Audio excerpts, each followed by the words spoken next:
met her 18 years ago at Yale. Big bones, wide shoulders, tall, 5'10" in fact. Lean, lithe, strong, an athlete and a half. Sunny, blonde, full of life, stunning. Absolutely gorgeous, this big girl of his. In the cohort of gorgeous girls, however, the big girls are the first to cross that invisible boundary beyond which the best they can hope for is a very handsome woman, or quite striking, really. Mac, his wife, his Mac, the knife, had crossed that line. She sighed a sigh so deep she ended up expelling air between her teeth. You'd think they'd have parking valets at a restaurant like this. They charge enough. That's true, he said. You're right. Joe's Stone Crab, Azul, Cafe Abrazzi, and what's that restaurant at the Setai? They all have valet parking. You're absolutely right. Your worldview is my Weltanschauung. How about if we talk about restaurants? A pause. I hope you know we're very late, Ed. It's 8:20. So we're already 20 minutes late, and we haven't found a place to park, and we've got 6 people in there waiting for us. Well, I don't know what else. I did call Christian. And you're supposed to be the host. Do you realize that? Has that registered with you at all?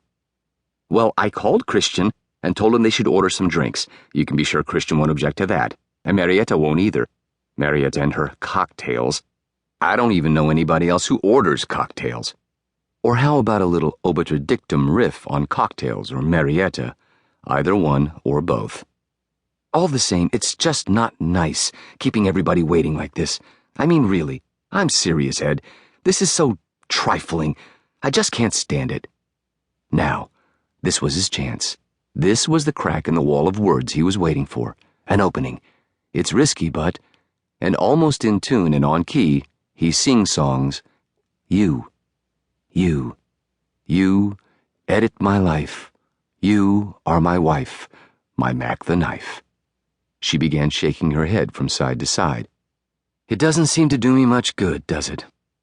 Never mind. What was that creeping so slyly upon her lips? Was it a smile? A small, reluctant smile? Yes. I'm fed up with you. Immediately began to dissolve once more. They were halfway down the parking lane when 2 figures appeared in the headlights, walking toward the Elf and Balzac's. 2 girls, dark-haired, chattering away, apparently having just parked their car. They couldn't have been more than 19 or 20.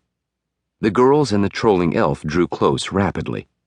The girls were wearing denim shorts with the belt lines down perilously close to the mons veneris, and the pants legs cut off up to here, practically up to the hip socket and left frayed. Their young legs looked model girl long since they also wore gleaming heels at least 6 inches high. The heels seemed to be made of lucite or something. They lit up a brilliant translucent gold when light hit them. The 2 girls' eyes were so heavily mascaraed they appeared to be floating in 4 black pools. Oh, that's attractive, Mac muttered. Ed couldn't take his eyes off them. They were Latinas, although he couldn't have explained why he knew that any more than he knew that Latina and Latino were Spanish words that existed only in America.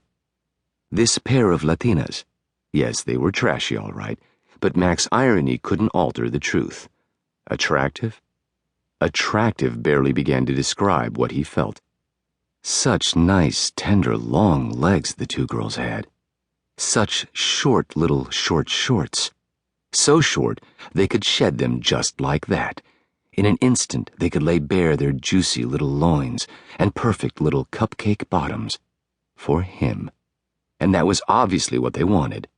He could feel the tumescence men live for welling up beneath his jockey tighty-whities. Oh, ineffable dirty girls.